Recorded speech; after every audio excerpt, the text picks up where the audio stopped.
কোনো মানুষ যেমন একদিনে কথা বলতে শেখে না, মানুষের কথা বলতে প্রায় 2 বছর সময় লেগে যায়। ছোট শিশু আধো আধো কথা বলার পরে কিন্তু পুরোপুরি কথা শিখে যায়। ঠিক তেমনি আমরা যারা নতুন পেজ ক্রিয়েট করেছি ঠিক মতো ক্যামেরাটাও ধরতে পারি না, আবার অনেক ভিউর আশা করি। সবাইকে আসসালামু আলাইকুম, কেমন আছেন?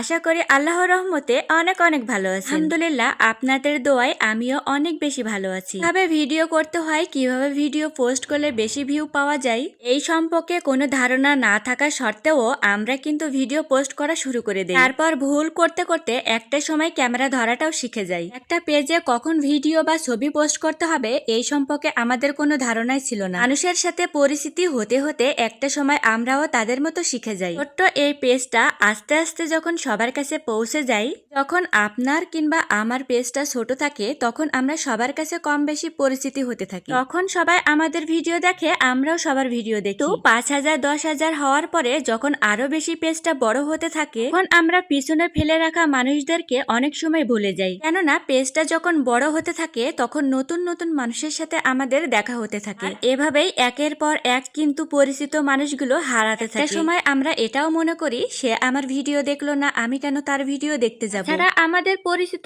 আশেপাশে যে মানুষগুলো আছে তারাও কিন্তু এটা মনে করে একটা লাইক বা কমেন্টে হয়তো আমরা সেলিব্রিটি হয়ে যাব। এমনকি তারা আমাদেরকে নিয়ে অনেক বাজে কথাও বলতে থাকে। আমার মতো হয়তো অনেকের সাথে এই ঘটনাটাও ঘটেছে। যারা একটা সময় বলতো কি রে রান্না করে সেটাও কি পোস্ট করতে হয়, দিনে যেটা করিস সেটাও পোস্ট করতে হয়। আসলে তারা পেজ বা আইডি সম্পর্কে কোনো কিছুই জানতো না। অনেকদিন পরে দেখা যায় তারা নিজেরাও পেজ খুলে বসে আছে। পর হঠাৎ একদিন ফোন দিয়ে কিংবা মেসেজ করে বলতে থাকে, আচ্ছা পেজ তো খুলেছি, তবে সবকিছুর মানে তো জানি না, একটু বুঝিয়ে দিবি। তখন কিন্তু ওই মানুষগুলোর পরে অনেকটা হাসি লাগে, কি তাই না?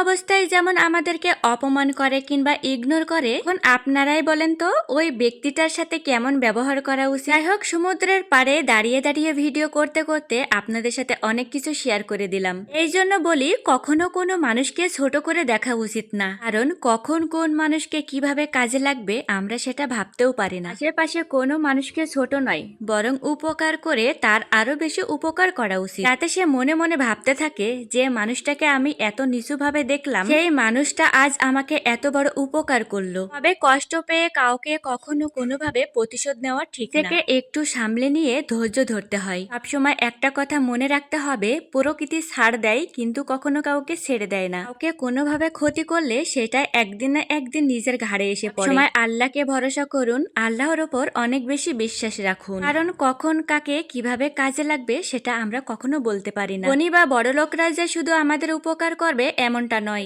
মানুষের ছোট্ট একটা কাজেও আমরা অনেক বেশি উপকৃত হতে পারি। সবাই ভালো থাকবেন, সুস্থ থাকবেন, সবাইকে আল্লাহ হাফেজ।